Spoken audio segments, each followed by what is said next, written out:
जय हिंद भाइयों, दोस्तों, प्यारे मित्रों, बच्चों।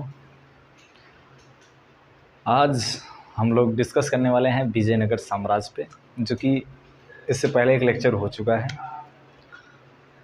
तो विजयनगर साम्राज्य, देखिए, विजयनगर का जो मतलब होता है विजय नगर। विजय मतलब जीत, नगर मतलब शहर, जीत का शहर विजयनगर।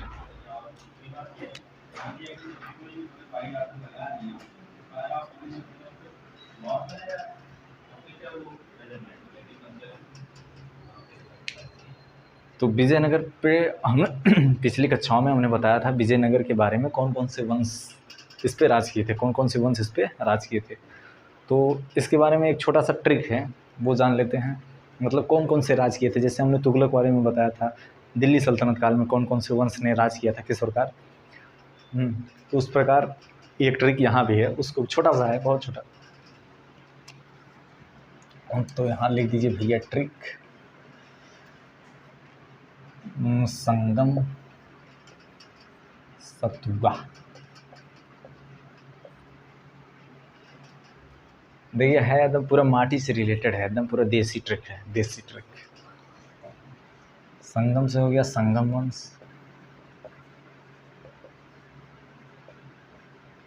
स से हो गया सालू वंश,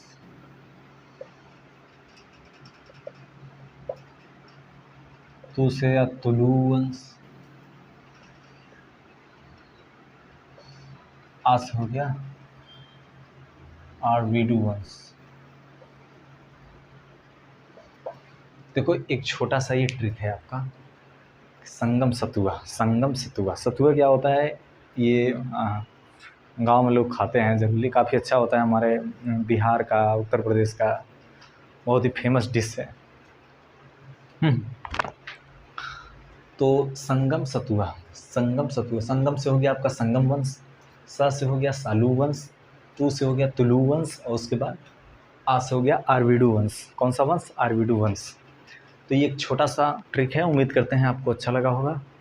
अब इसके बारे में आगे हम लोग डिस्कस करते हैं। कल हम लोगों ने संगम वंश के बारे में डिस्कस कर लिया था, संगम वंश के बारे में डिस्कस कर लिया था। आज हम लोग संगम वंश से आगे चलते हैं सालू वंश में। किसमें? सालू वंश में। संगम वंश के जो आखिरी राजा हुए थे, कौन हुए थे? विरूपाक्ष थे। कौन थे? विरूपाक्ष। इनको मारा कौन था? सालू नरसिंह। सालू नरसिंह। संगम वंश का अंतिम जो शासक थे, अंतिम राजा थे, वो विरूपाक्ष थे। इनको मारा कौन था? सालू नरसिंह। और सालू नरसिंह ने इन्हें मारकर एक नए वंश की स्थापना कर दी, दैट इज सालू वंश। कौन था वो? सालू वंश। देखिए, संगम वंश के अंतिम राजा थे विरूपाक्ष। संगम वंश के अंतिम राजा थे विरूपाक्ष, ठीक है। अंतिम राजा कौन थे? विरूपाक्ष थे। और इनको मारकर सालू नरसिंह ने कौन सा वंश स्थापित किया? सालू वंश। ये कौन सी, ये जो कंप्लीट घटना हुई थी, ये क्या कहलाई थी? प्रथम बलाहार कहलाई थी। प्रथम बलाहार की घटना कब हुई थी? विरूपाक्ष के समय, ठीक है। कौन मारा था? सालू नरसिंह। इसने सालू वंश की स्थापना कर दी, सालू वंश की स्थापना कर दी। ये सालू वंश बहुत ही ज़्यादा कुछ है नहीं इसमें। और इसके प्रथम राजा ये थे। अंतिम राजा जो हैं भाई साहब, इमाडी नरसिंह। कौन हुए? इमाडी नरसिंह। देखिए, इमाडी नाम से एक और राजा आए थे आपके इस काल में। कौन आए थे बता सकते हैं आप लोग? देवराज सेकंड। इमाडी देवराज उन्हें कहा जाता था। इमाडी देवराज किसे कहा जाता था? इमाडी देवराज सेकंड को, देवराज सेकंड को। तो इसके अंतिम राजा कौन हुए? इमाडी नरसिंह हुए, इमाडी नरसिंह हुए। फिर इनको कौन मारा? इनको टपका दिया वीर नरसिंह ने। कौन? वीर नरसिंह ने। वीर नरसिंह ने फिर एक नए वंश की स्थापना की, दैट इज, वो कौन था? तुलु वंश था। तो देखो, इमाडी नरसिंह को कौन मारा? वीर नरसिंह ने। इमाडी नरसिंह को कौन मारा? वीर नरसिंह ने। और जब ये घटना मारपीट वाली प्रथम वाला हार हुई थी, तो यहाँ सेकंड वाला भी तो हो सकता है। ये सेकंड वाला हार है।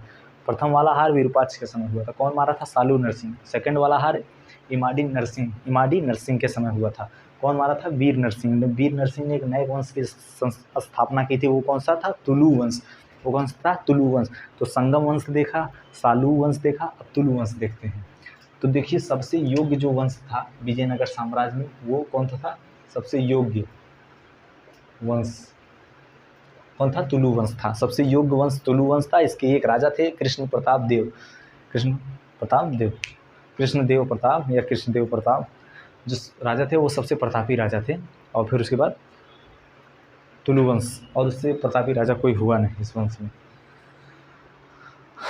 तो हम लोग डिस्कस करते हैं सालू वंश के बारे में। डिस्कस कर लिया। सालू नरसिंह थे प्रथम राजा जो कि विरूपाक्ष कुमार के बने थे। फिर उसके बाद इमाडी नरसिंह हुए जो कि अंतिम बहुत ज़्यादा कुछ किए नहीं थे, इसलिए कुछ है नहीं पढ़ाने को। और फिर इमाडी नरसिंह हैं जो कि वीर नरसिंह ने इन्हें मार दिया। और फिर उसके बाद एक तालु वंश का स्थापना की। अब हम लोग तालु वंश के बारे में डिस्कस करते हैं।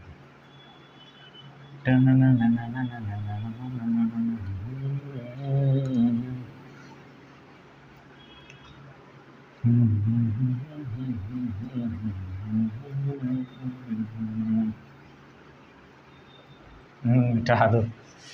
अब देखिए तुलु वंश, तुलु वह है या वह है? तुलु वंश, तुलु वंश। इसके जो प्रथम राजा थे, संस्थापक थे कौन? वीर नरसिंह थे। कौन है? वीर नरसिंह। इसके प्रथम राजा कौन है? वीर नरसिंह। संपादक हैं। इन्होंने क्या किया था कि पुर्तगाली के राजा थे। पुर्तगाल के राजा थे कौन? अल्मोड़ा, अल्मोड़ा, अल्मोड़ा। अल्मोड़ा से क्या खरीदा था? ये कि कहाँ से? पुर्तगाल के। इन्होंने इनसे क्या खरीदा था? घोड़ा खरीदा था। क्या खरीदा था? घोड़ा खरीदा था।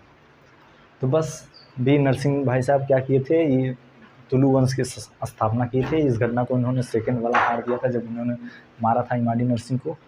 फिर उसके बाद इन्होंने क्या किया? पुर्तगाल के राजा थे कौन? अल्मोड़ा, अल्मोड़ा। और उनसे क्या खरीदा था? घोड़ा खरीदा। फिर इसके बाद कौन से आते हैं? कृष्णदेव राय। अब असली कहानी यहाँ से शुरू है। कृष्णदेव राय ये जो है सबसे प्रतापी राजा हुए। ये जो है सबसे प्रतापी राजा हुए कहाँ से? पूरे विजयनगर साम्राज्य के, पूरे विजयनगर वंश के। ठीक है। तो ये किस वंश से संबंधित है? तुलु वंश से। तो क्वेश्चन पूछ देगा कि भाई साहब जो कृष्ण प्रताप देव थे, जो कृष्ण प्रताप देव थे वो किस वंश से संबंधित थे? तो ये तुलु वंश से संबंधित है। तुलु वंश कहाँ का वंश है? विजयनगर का वंश है। कहाँ का वंश है? विजयनगर का वंश है। इससे पहले कौन वंश था? सालू वंश। इससे पहले सालू वंश, सालू वंश के पहले संगम वंश। ठीक है। तो अब आगे बढ़ते हैं। तो देखिए कृष्ण प्रताप देव, कृष्णदेवराज, कृष्णदेव राय, इन्होंने क्या किया था? सबसे पहले आए रायचूर द्वार जो चल रहा था, रायचूर द्वार जो विवाद था उसको शांत कर दिए। जो 200 साल का झगड़ा था उसको अपने एक ही शासनकाल में समाप्त कर दिए और रायचूर को अपने कब्जे में ले लिए। किससे? बहमनी से। तो इन्होंने सबसे पहले क्या किया? रायचूर दोआब को अपने कब्जे में ले लिया। रायचूर दोआब को अपने कब्जे में ले लिया। और दूसरी बात, ये जो थे ये बाबर के समकालीन थे। किसके? ये बाबर के समकालीन थे, समकालीन। ठीक है। ये बाबर के क्या थे? समकालीन थे। ये बाबर के समकालीन थे। उधर दिल्ली सल्तनत में किसका राज चल रहा था? बाबर का। और यहाँ साउथ में किसका राज चल रहा था? कृष्णदेव राय का। ठीक है, विजयनगर में। तो ये बाबर के समकालीन थे। और फिर उसके बाद बाबर ने अपनी एक पुस्तक लिखी है, अपनी आत्मकथा बाबरनामा। क्या लिखी है? बाबरनामा, बाबरनामा लिखा है। उसमें उन्होंने बताया है कि बाबरनामा में बताया कि कृष्णदेव राय जो कि दक्षिण भारत के सबसे प्रतापी राजा हैं। कृष्णदेव राय दक्षिण भारत के सबसे प्रतापी राजा हैं। भारत के सबसे प्रतापी राजा कौन है? कृष्णदेव राय। बाबरनामा में उन्होंने अपनी आत्मकथा में, बाबर ने अपनी आत्मकथा में इस चीज़ का जिक्र किया हुआ है। ठीक है। तो सबसे पहले इन्होंने रायचूर दोआब को शांत किया। ये बाबर के समकालीन थे। इन्होंने बाबरनामा में इनका जिक्र है। बाबर ने अपनी आत्मकथा में बताया कि भारत का सबसे जो शक्तिशाली राजा है वो कौन सा है? कृष्णदेव राय, कृष्ण प्रताप देव। ठीक है, कृष्णदेव राय। अब उसके बाद इन्होंने क्या किया कि इन्हें कविता भी लिखने का शौक़ था। तो इन्होंने 2 कविताएं लिखी थी। अपनी 2 कविताएं लिखी थी, कविता या पुस्तकें लिखी थी, ठीक है। पहला था जाम्बवती कल्याणम, जाम्बवती कल्याणम, और दूसरा था आयुक्त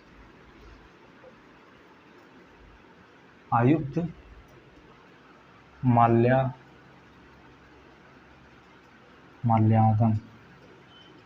आयुक्त माल्याद।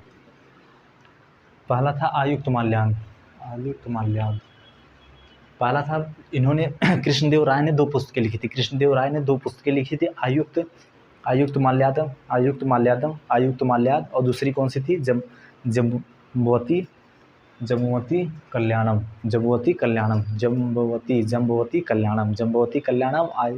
आयुक्त माल्याद। देखिए ये जो पुस्तक थी ये संस्कृत में लिखी गई थी, संस्कृत में, और ये जो थी ये तेलुगु।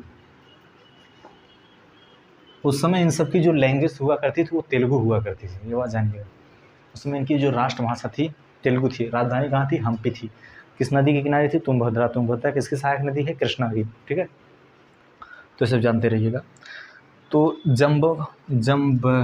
जम्बवती कल्याणम जो कि रचना है, जो कि संस्कृत में है, और उसके बाद क्या है, आयुक्त माल्याद क्या है, जो कि तेलुगु में है। तो इनके दरबार में कुछ, चूँकि तेलुगु की शौकीन थे भाई साहब, तो इन्होंने अपने दरबार में 8 तेलुगु विशेषज्ञों को रखा था। किसको, 8 तेलुगु विशेषज्ञ, जिसे क्या कहा जाता था, अष्टदिग्गज, ठीक है, जिसे क्या कहा जाता था, अष्टदिग्गज।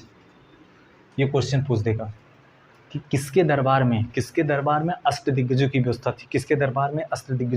थी, तो वो कौन थे, कृष्णदेव राय के दरबार में अष्टदिग्गजों की व्यवस्था थी। अष्टदिग्गज होते कौन थे, 8 लोग होते थे जिन्हें तेलुगु भाषाओं का सर्वोच्च ज्ञान था, वो साहित्य से जुड़े हुए थे, ठीक है। तो इन्होंने क्या व्यवस्था की थी, दिग्गज का मतलब समझते हो ना आप लोग, भाषा में कहते हैं भाई साहब ये बंदा तो बहुत दिग्गज है। दिग्गज मतलब अपने फील्ड में माहिर है। तो इन्होंने ऐसे 8 लोगों की व्यवस्था की थी जो किस में माहिर हो, तेलुगु में माहिर हो, ठीक है, कृष्णदेव राय ने। तो उसमें से जो 2 लोगों का नाम निकल के आता है वो बहुत ही फेमस थे। कौन से थे, पहला है भैया तेनाली राम, और दूसरा थे अलसी पेडन्ना, दूसरा कौन से थे, अलसी पेडन्ना। देखिए इन्होंने अष्टप्रधान नहीं यार, क्या है, अष्टदिग्गज की व्यवस्था की थी।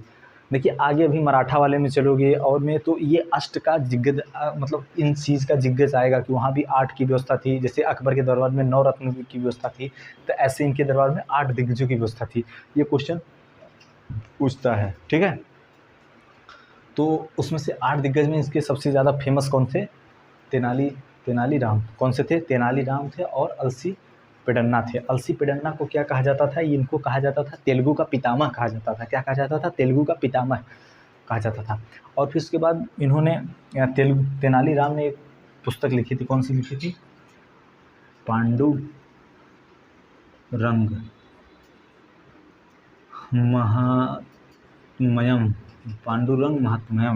महात्म्यम। और उसके बाद अलसी पेडन्ना ने 2 पुस्तकें लिखी थी। पहला कौन था, हरि कथा थी, और दूसरा कौन सा था, अलसी पेडन्ना की दूसरी पुस्तक, पहली हरि कथा थी और दूसरी मनु चरित्र थी।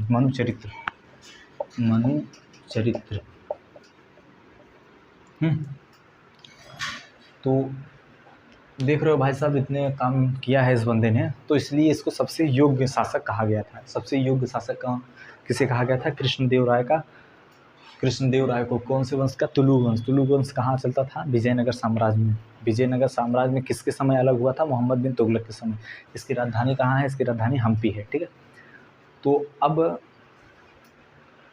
कृष्णदेव राय। कृष्णदेव राय के बारे में फिर से जान लेते हैं कि जब कृष्णदेव राय ने गद्दी पे बैठे थे 1509 में, कितने में, 1509 से लेकर ये 1500, कब इनकी मृत्यु हो गई थी, शायद 1559 में हुई थी क्या, 59 में ये मारे गए थे, मतलब मर गए थे, अपनी स्वेच्छा से मरे थे। इनकी मृत्यु भाई साहब कब हुई थी, नहीं 1529 में हुई थी यार, सॉरी इतना लेट मारोगे उनको, 1529 में हुई थी। ये 1509 से लेकर 1529 यानी 20 साल तक लगभग राज किए थे, 20 साल तक राज किए थे। तो सबसे पहले जब ये 1509 में राजगद्दी संभाले विजयनगर की, तो इन्होंने क्या किया कि इन्होंने जो वहाँ का रायचूर दोआब विवाद चल रहा था 200 सालों से, उसको ख़त्म कर दिया, उसको निपटा दिया। फिर उसके बाद ये बाबर के समकालीन थे, बाबर ने अपनी कथा आत्मकथा में, बाबर ने अपनी पुस्तक जो है उनकी आत्मकथा बाबर नाम से है, उसमें जिक्र किया है कि भारत का इस समय सबसे दक्षिण का सर्वश्रेष्ठ शासक जो है वो कृष्णदेव राय है। कौन है, कृष्णदेव राय, कृष्णदेव राय है, ठीक है। और फिर उसके बाद इन्होंने क्या किया था, इनकी दो पुस्तकें थी, ये कवि और साहित्य में विश्वास ज़्यादा रखते थे। अपने दरबार में 8 दिग्गजों को रखते थे जो कि तेलुगु भाषा में विद्वान थे। उस प्रथा को क्या कहा गया, अष्टदिग्गज कहा गया। अष्टदिग्गज में 2 दिग्गज बहुत ही फेमस हुए, कौन से, तेनालीराम ने एक पुस्तक लिखी पांडुरंग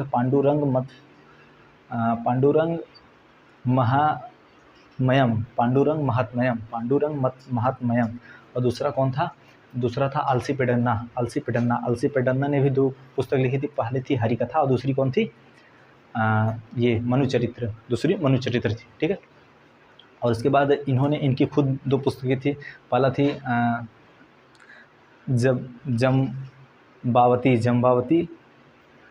जम्बावती कल्याणम थी, और दूसरी क्या थी, आयुक्त मल्याद। देखिए ये नाम जो है ना थोड़ा उटपटांग है, तो आप इनको बार बार प्रैक्टिस करोगे तो आपको याद हो जाएगा, ठीक है, बार बार प्रैक्टिस करोगे याद हो जाएगा।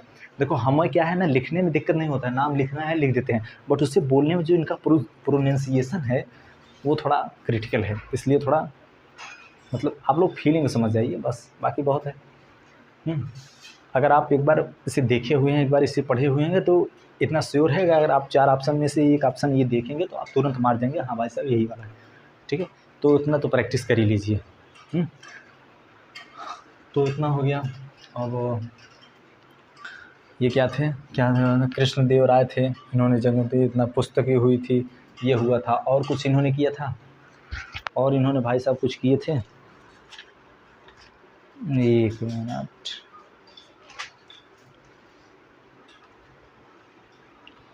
हाँ इन्होंने कुछ मंदिर की व्यवस्था करवाए थे, ये इन्होंने नांगलपुर, ये यहाँ लिख देते हैं,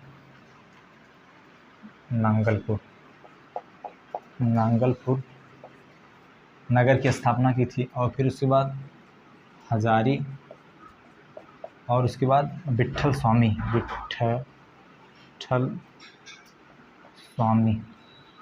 मंदिर का निर्माण करवाया था।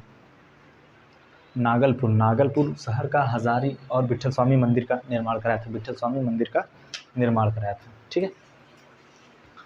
तो ये हो गया। अब इनके समय में एक दरबारी आया था, पुर्तगाली यात्री, उसका नाम था डोमिगोस पायस था।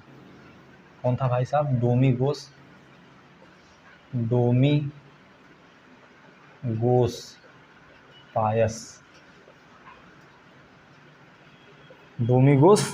पायस था। अब हो गया है, अच्छा हाँ, कृष्णदेव को उपाधि भी मिली थी, इन्हें उपाधि भी प्राप्त थी। इन्हें कौन सी उपाधि प्राप्त थी, यहाँ देख लीजिए, आंध्र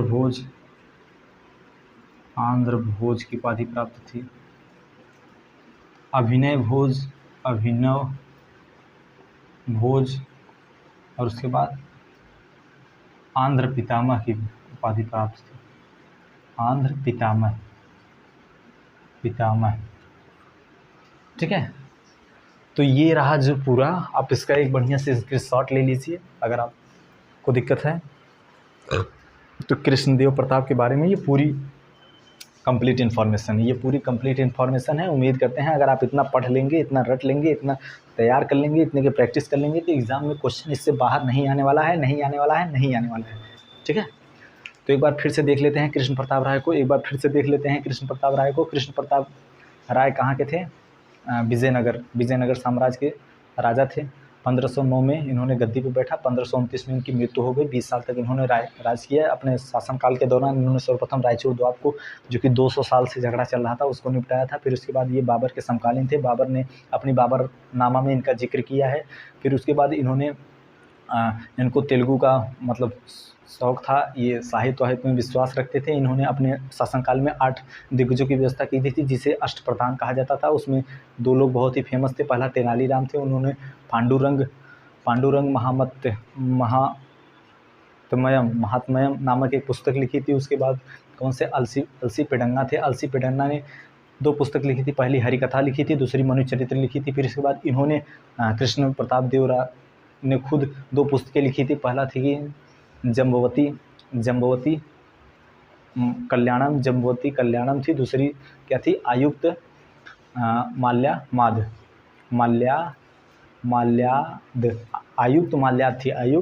थी। पहली जो कि संस्कृत में थी, दूसरी कहाँ थी? तेलुगु भाषा में थी।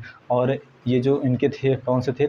अलसी पेडंगा, इनको क्या कहा जाता था? तेलुगु का पितामह कहा जाता था। और कृष्णदेव राय को 2-3 उपाधियाँ मिली थी। कौन सी मिली थी? आंध्र भोज की उपाधि मिली थी, आंध्र पितामह की उपाधि मिली थी, अभिनव भोज की उपाधि मिली थी। ठीक है, और उसके बाद इनके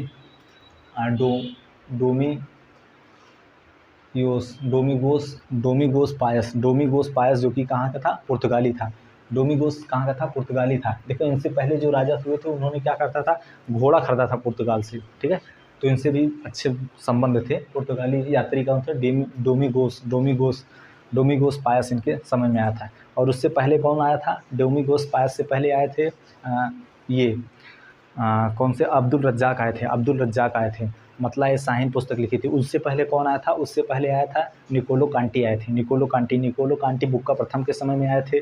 और अब्दुल रज्जाक देवराज सेकंड के समय आए थे। नहीं, जो निकोलो कांटी थे ये देवराज प्रथम के समय आए थे। निकोलो कांटी जो थे देवराज प्रथम के समय टाइम में आए थे। देवराज सेकंड के टाइम आए थे कौन? अब्दुल रज्जाक। उन्होंने मतला ए शाहीन पुस्तक लिखी थी। और फिर उसके बाद इनके समय में, कृष्णदेव राय के समय में डोमिगोस पायस आए थे। ठीक है, अब देखिए जो विजयनगर साम्राज्य है इसका चर्चा 2 पुस्तकों में मिलता है। कौन कौन सी पुस्तकों में? पहला तो ये जो अब्दुल रज्जाक थी, जो कि कहाँ से? फारसी आए थे, उनके पुस्तक में। और दूसरा आयुक्त माल्यामाद में,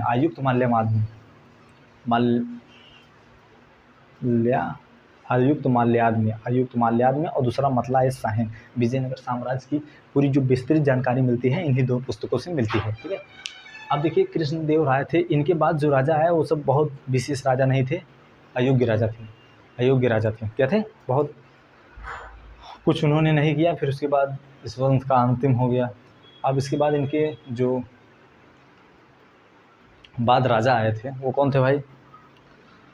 तो इनके बारे में डिस्कस कर लिए। जब भी कोई महान राजा आता है फिर उसके बाद उस वंश का समझो एक प्रकार से विनाश होना वहीं से शुरू हो जाता है।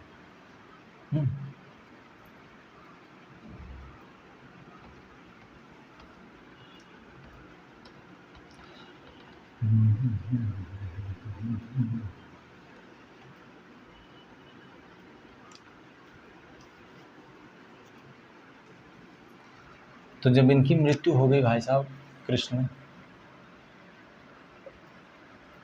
देव राय जब मृत्यु हो गई कितने में? 1529 में। फिर इसके बाद इनके शासनकाल करने के लिए कौन आया? कृष्णदेव के बाद कौन आया था यार? कृष्णदेव के बाद आए थे अच्युतदेव। ये भी बहुत योग्य शासक थे, अच्युतदेव। उनका नाम देख रहे हो कितना खतरनाक है, इसलिए याद ही नहीं हो रहा है। अच्युतदेव इन्होंने महामंडलेश्वर की व्यवस्था सिर्फ शुरुआत की थी। महामंडलेश्वर महामंडलेश्वर। महामंडलेश्वर क्या था, जैसे राज्य होता है, प्रांत होता है, उसको इन्होंने महामंडलेश्वर के भाग में डिवाइड किया था। फिर उसके बाद इनको आए थे सदाशिव आए थे। ये जो है अंतिम राजा थे, किस वंश के, तुलु वंश के, सदाशिव आए थे। तो इनका जो एक सेनापति था, क्या था, इनका सेनापति कौन था, रामराज। इनका सेनापति कौन था, रामराज था। इनका सेनापति कौन था, रामराज। सदाशिव के सेनापति रामराज थे। तो ये भाई साहब अपने को बहुत चालाक समझ रहे थे। ये भाई साहब अपने को क्या समझ रहे थे, बहुत चालाक समझ रहे थे। इन्होंने बहमनी, उस समय बहमनी में 4 राज्य थे। कौन सा, अहमदनगर, दूसरा है बीजापुर, विदर, गोलकुंडा, और चौथा था बरार। ठीक है। तो ये जो रामराज आए सदाशिव के सेनापति थे, तो रामराज को ये इनको दिमाग में आइडिया आया कि ऐसा करते हैं कि विजयनगर साम्राज्य में विद्रोह करवा देते हैं, इसको इससे लड़वा देते हैं, इसको इससे, और सब आपस में लड़ के मर जाएंगे, फिर हम लोग इस पर कब्जा कर लेंगे। तो आइडिया तो इनका बढ़िया था। ये गए अहमदनगर के राजा से मिले, भाई साहब बोले कि आप इन पे आक्रमण करिए, हम आपको सेना देंगे। तो बोला ठीक है, हम आक्रमण करते हैं। फिर बीजापुर वाले से मिले, ये बोले कि आप इन सब पे आक्रमण करिए, हम आपको सेना देंगे। ये बोला ठीक है। तो ऐसे सब पे बोले। अब ये जो बरार से बोले कि बरार भाई ऐसा करते हैं कि आप इन सब पे चारों पे आक्रमण करो, हम आपको सेना देंगे। तो बरार ने बोला ठीक है भाई। तो बरार ने डायरेक्ट इन सब से कांटेक्ट कर लिया, कि भाई वो रामराज आया था, ऐसा ऐसा बोल रहा था।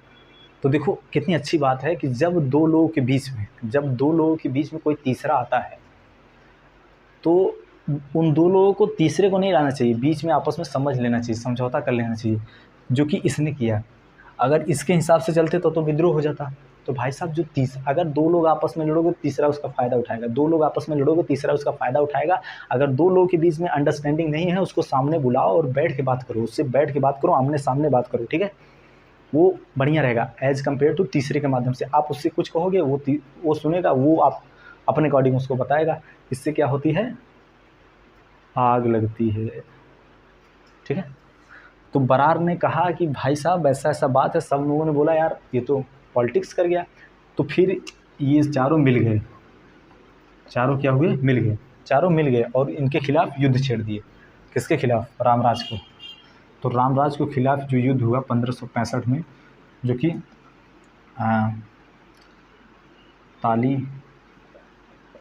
तालीबाड़ा का युद्ध कहा जाता है। तालीबाड़ा का युद्ध होता है या राक्षसी रंगनी कहा जाता था। राक्षसी रंगनी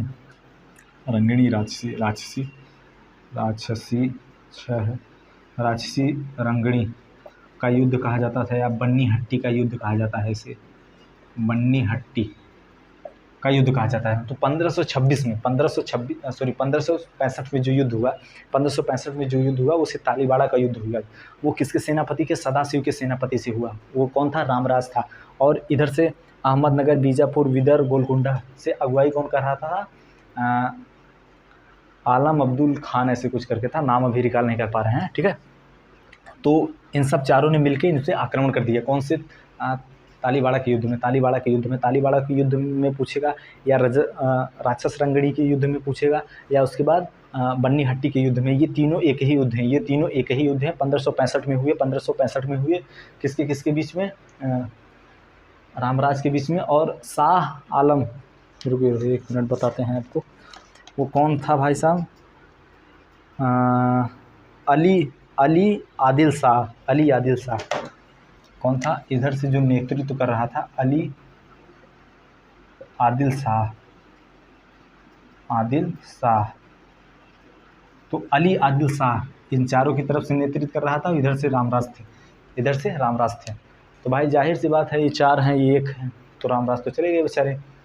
तो तालीबाड़ा का युद्ध 1565 में। तालीबाड़ा का युद्ध 1565 में आदि आदिल शाह जो कि इधर से थे, बीजापुर की तरफ से, बहमनी की तरफ से। और इसमें ये रामराज थे। एक क्वेश्चन सबसे इंपॉर्टेंट आएगा कि पूछेगा तालीबाड़ा के युद्ध में किस साम्राज्य ने, बहमनी के किस राज्य ने भाग नहीं लिया। तो भाई साहब इसने बरार ने भाग नहीं लिया था। ये बात ध्यान रखिएगा कि बरार जो था वो भाग नहीं लिया था, वो सिर्फ बताया था भाई साहब ऐसी सी बात है। ये चारों बोले बेटा तुम रुको हम संभाल लेंगे, तुमने इतनी अच्छी बात कर दी, ठीक है। तो ये बरार जो था ये भाग नहीं लिया था, ये युद्ध में भाग नहीं लिया था। तो ठीक है, तालीबाड़ा का युद्ध हो गया, रामराज चले गए। अब इन्होंने अपना एक नया सेनापति बनाया, सदाशिव तिरुमल, तिरुमल को बनाया। किसको बनाया? तिरुमल को बनाया। तो सदाशिव ने क्या बनाया? एक तिरुमल के माध्यम से एक अपनी नई राजधानी बनाई, नया साम्राज्य बनाया। बाकी ये तो रामराज चले गए। अब तिरुमल देखा कि भाई साहब ये जब सदाशिव अपने से ज़्यादा खुद हम पे डिपेंड हो गए, तिरुमल पे डिपेंड हो गए, तिरुमल ने सोचा इससे बढ़िया आप क्या चाहिए, फिर तिरुमल ने इनको रिप्लेस करके खुद राजा बन गए। तो तिरुमल से अब यहाँ कौन सी वंश की शुरुआत हुई? तुलु वंश की। तुलु वंश की शुरुआत होगी। कौन से वंश की शुरुआत हुई? तुलु वंश की। तो देख लिए, हाँ, कृष्णदेव राजा थे। कृष्णदेव के बाद अच्युत देव हुए। अच्युत देव ने कौन सी प्रणाली शुरू की थी? महामंडलेश्वर की प्रणाली शुरू की थी, ठीक है। फिर उसके बाद कौन से हुए? सदाशिव। सदाशिव के दो सेनापति थे, एक रामराज थे, एक तिरुमल थे। और तिरुमल ने ही कौन सा वंश की स्थापना कर दी? तुलु वंश की। और रामराज क्या था? रामराज भाई साहब ये विद्रोह करने चले गए थे बहमनी के साम्राज्यों में, अहमदनगर, बीजापुर, बिदर, गोलकुंडा और बरार। तो सब तो मान गए थे, लेकिन बरार वाला जाके सबको बोल दिया भाई साहब ऐसी ऐसी प्लानिंग कर रहा है। तो ये जो षड्यंत्र के खिलाफ इन चारों ने एक हो गए। उसकी अगुवाई कौन कर रहा था? अली आदिल शाह। अली आदिल शाह इधर से अगुवाई कर रहा था, इधर से रामराज थे। इन दोनों के बीच युद्ध हुआ 1565 में। कौन? तालीबाड़ा का युद्ध। रजत उसे राक्षस रंगड़ी का युद्ध कहते हैं, रंगड़ी राक्षस रंगनी का युद्ध कहते हैं। और फिर उसके बाद बन्नी हट्टी का युद्ध कहते हैं, बन्नी हट्टी का युद्ध करते हैं। तो इतना था इसके बारे में। कितना था इसके बारे में? अब इसकी कुछ व्यवस्थाएं थी, जैसे इन्होंने वेतन को जो था वो एकता व्यवस्था में दी थी, मतलब सैनिकों को नायाब कहा जाता था, ऐसे कुछ कहा जाता था। उस सब के बारे में हम अगले वाले नेक्स्ट वीडियो में बताएंगे। बस अभी हमारा केवल उद्देश्य था आपको ये जो शुरू हुआ था विजयनगर का संगम वंश, फिर उसके बाद सलूब वंश, फिर उसके बाद तुलुक वंश। अब इसके बाद बचा क्या है? आरवीडू वंश। कौन बचा है? आरवीडू वंश। आरवीडू वंश के बारे में बताएंगे, ठीक है। तो फिर मिलते हैं नेक्स्ट वीडियो में, तब तक के लिए जय हिंद जय भारत। देख लेते हैं भाई साहब कुछ छूटा तो नहीं है।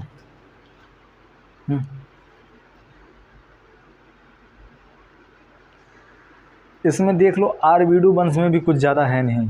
विजयनगर के चौथे राजवंश आरवीडू वंश 1570 से लेकर 1562 ईस्वी में तिरुमल उपस्थित पेनुगोंडा अंतिम शासक। आरवीडू वंश के बारे में भी ज़्यादा कुछ नहीं है, सोच रहे हैं इसी वीडियो में बताते हैं।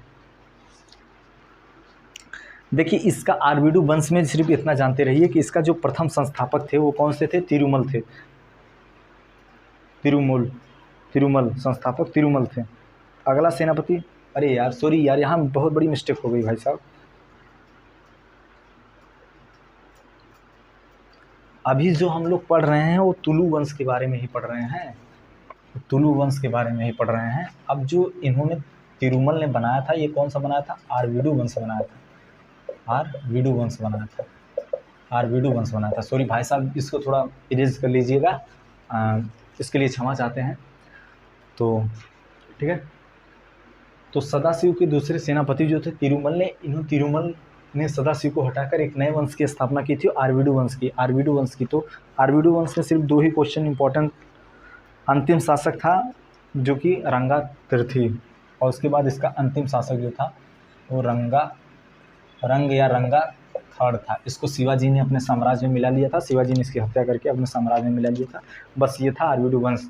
तो अब ये भैया बहमन पूरा ये कौन सा विजयनगर समाप्त हो गया। विजयनगर अब यहाँ से आपका समाप्त हो गया, कुछ बचा नहीं है। बचा यही है कि एक वीडियो में अपन बता देगा कि वहाँ की व्यवस्थाएँ कैसी थी, वहाँ पैसे कौन से, सिक्के कौन से चलते थे, वहाँ की भाषा कैसी थी, इन सब मतलब व्यवस्थाओं के बारे में बता देंगे। तो ये था, अभी राजाओं के बारे में डिस्कस करेंगे। एक लेक्चर और होगा, बाकी ये टॉपिक खत्म हो जाएगा, ठीक है। तो यहाँ जो गलती हुई थी उसको सुधार लीजिएगा। तिरुमल ने कौन से वंश के, हमने तुलु वंश का दिया था, वो गलत था। आरवीडू वंश की स्थापना की थी, ठीक है। तो जय हिंद जय भारत, मिलते हैं नेक्स्ट वीडियो में, तब तक के लिए जय हिंद जय भारत। और अपना प्यार इसी तरह बनाए रखिए अपने भाई पे।